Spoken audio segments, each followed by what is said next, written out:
Morning students, आज हम करने वाले हैं हमारे इंडस्ट्रियल इकोनॉमिक्स में नेक्स्ट टॉपिक पब्लिक सेक्टर या सरकारी उपक्रम।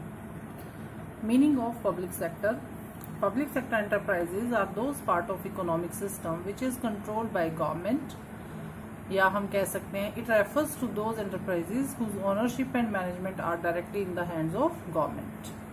The main objective of public sector is social welfare या public welfare. These industries are called the backbone of the economy.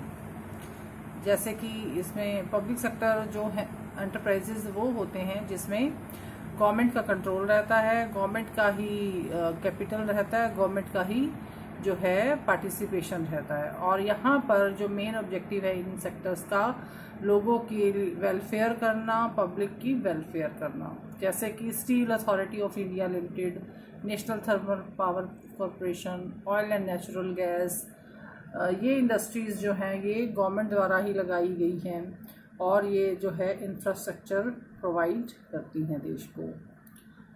Now the characteristics of public sector, जैसा कि मैंने पहले भी बताया, फर्स्ट है गवर्नमेंट ऑनरशिप की, ये गवर्नमेंट द्वारा ही इंडस्ट्रीज लगाई जाती हैं।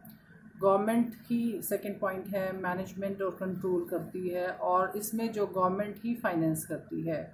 और social welfare is the main objective, यहाँ पर पब्लिक को यूटिलिटी प्रदान करना ही मेन ऑब्जेक्टिव है। जैसे कि इलेक्ट्रिसिटी जनरेशन कंपनीज हैं या इंडियन रेलवेज हैं, वो इनमें इन्वेस्टमेंट तो काफ़ी होता है लेकिन ये जो पब्लिक को सुविधाएं हैं वो काफ़ी नॉमिनल रेट पर प्रोवाइड करती हैं। फोर्थ है फाइनेंशियल इंडिपेंडेंस, मीन्स फाइनेंस जो गवर्नमेंट द्वारा आता है तो इसमें जो है अधिकार रहता है ऑफिशियल्स को कि वो उसको बेस्ट यूटिलाइजेशन करें। And the last is heavy investment useful for various sector. जब देश आज़ाद हुआ था तो इंडस्ट्रीज के नाम पर कुछ भी नहीं था, तो गवर्नमेंट ने सारी इंडस्ट्रीज जिसमें बहुत ज़्यादा इन्वेस्टमेंट लगता है वो जो है गवर्नमेंट ने अपने हाथों में लिया और बाकी सभी सेक्टर्स को भी ये जो है इन्वेस्टमेंट प्रोवाइड करता है और भी चीज़ें और भी एक तरह से इंफ्रास्ट्रक्चर फैसिलिटीज़ प्रोवाइड करता है। Now the importance of public sector, जैसा कि पहले भी हमें पता है पब्लिक वेलफेयर मोटिव है पब्लिक सेक्टर का, कि जो गवर्नमेंट द्वारा सेक्टर इस्टेब्लिश किया गया है वो पब्लिक की हेल्प के लिए होता है, प्रॉफिट मोटिव इसका नहीं होता। सेकंड है heavy investment useful for various sector, ये हम पहले भी कर चुके हैं कि इसमें हैवी इन्वेस्टमेंट लगता है और ये गवर्नमेंट ही अपने हाथों में लेती है। प्राइवेट सेक्टर इतना हाई इन्वेस्टमेंट नहीं कर सकते और प्राइवेट सेक्टर्स को ये जो है काफ़ी चीज़ें प्रोवाइड करता है। एम्प्लॉयमेंट अपॉर्चुनिटीज़, जितनी ज़्यादा इंडस्ट्रीज होंगी उतनी ज़्यादा जॉब्स होंगी और देश के लोगों का लिविंग स्टैंडर्ड्स बढ़ेगा। इकोनॉमिक डेवलपमेंट का मतलब वो देश का डेवलपमेंट, और देश का डेवलपमेंट तभी होगा जब जितनी ज़्यादा इंडस्ट्रीज, जितनी ज़्यादा इनकम होगी उतना ही ज़्यादा वो देश डेवलप कहलाएगा। तो पब्लिक सेक्टर जो है अपनी इंडस्ट्रीज पूरे देश में लगाकर इकोनॉमी को ग्रो करने में हेल्प करता है।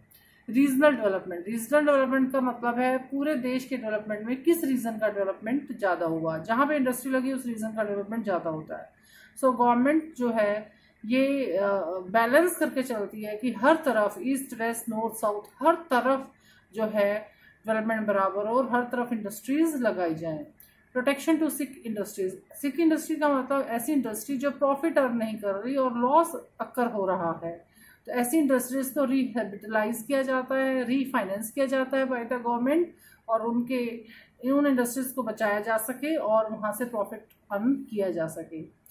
इकोनॉमीज ऑफ स्केल या ऑपरेशंस, इकोनॉमीज ऑफ स्केल वहाँ होता है जहाँ पर लार्ज स्केल पर प्रोडक्शन होता है जिसकी वजह से कुछ आंतरिक या बाहरी बचतें मिलनी शुरू हो जाती हैं। ये हम इकोनॉमिक्स में टॉपिक बहुत अच्छी तरह से करते हैं कि इकोनॉमीज ऑफ स्केल, कि जब हमारा लार्ज स्केल प्रोडक्शन पे जब हमें कुछ इंटरनल बचतें मिलनी शुरू हो जाती हैं, जैसे कि 5000 गुड्स, प्लांट की कैपेसिटी 5000 गुड्स बनाने की है और हम उसमें से 2000 बनाते हैं, तो बाकी के 3000 भी हम उसमें से प्रोड्यूस करेंगे तो हमारा कॉस्ट ऑफ प्रोडक्शन ज़्यादा नहीं होगा, सिर्फ डायरेक्ट कॉस्ट होगी, इनडायरेक्ट बहुत कम होगी। And the last is government control. ये सारा पब्लिक सेक्टर जो है वो गवर्नमेंट के कंट्रोल में ही होता है। तो ये जो है एक तरह से हमें कॉन्फिडेंस रहता है कि ये सिस्टम जल्दी से फेल नहीं होगा। नाउ द लिमिटेशंस, और यू कैन से इसकी कुछ प्रॉब्लम्स भी हैं पब्लिक सेक्टर की। फर्स्ट है लैक ऑफ फ्लेक्सिबिलिटी। हर चीज़ गवर्नमेंट के कंट्रोल में रहती है तो आपको परमिशन लेकर ही काम होना पड़ता है। हर चीज़ डिफाइंड रहती है, आप उस लीग से हटकर काम नहीं कर सकते।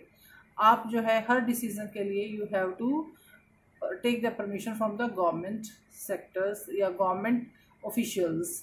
पुअर मैनेजमेंट, वैसे तो गवर्नमेंट सेक्टर में हर चीज़ डिफाइंड रहती है इसलिए लैक ऑफ फ्लेक्सिबिलिटी आ जाता है, लेकिन कई बार अपॉर्चुनिटी ऐसी आती हैं कि आपको डिसीजन तुरंत लेना पड़ता है और तुरंत ना लेने की बजाय हम वो मैनेजमेंट जो है उसकी पुअर हो जाती है। डिले इन डिसीजन मेकिंग, मैंने पहले भी बताया कि डिसीजन मेकिंग डिलेड रहती है। आपको डिसीजन लेने के लिए अपने सुपीरियर पर निर्भर रहना पड़ता है या गवर्नमेंट पर निर्भर रहना पड़ता है, और इसलिए टाइमली डिसीजन ना ले आने की वजह से जो है ये इसकी प्रॉब्लम्स इस सेक्टर में रहती हैं। Lack of innovations, lack of innovations का मतलब है आप कुछ भी नए तरीके का काम इसमें नहीं कर सकते। आप अगर एफिशिएंट हैं उसी काम को अच्छी तरह से कर सकते हैं, बट आप नहीं कर सकते क्योंकि आपको सारे काम जो है एक रूल सेट डिसाइडेड है उसी के अकॉर्डिंगली करना पड़ता है।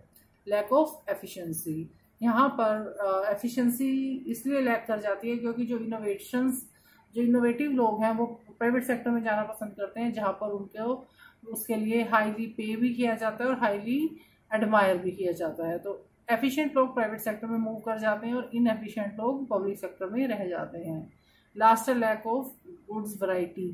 It means varieties, lack of goods, जो कि वैरायटी गुड्स की लैकिंग रहती है कि जो एक चीज़ बननी शुरू हो गई वो वैसे ही बनेगी, उसको टेक्नोलॉजी वाइज अपडेट नहीं किया जाता और समय के अनुसार उस की वैरायटी में चेंज नहीं किया जाता। एंड यही था आज का टॉपिक पब्लिक सेक्टर एंटरप्राइजेस, जिसमें हमने किया meaning, characteristics, importance and limitations. Thank you students.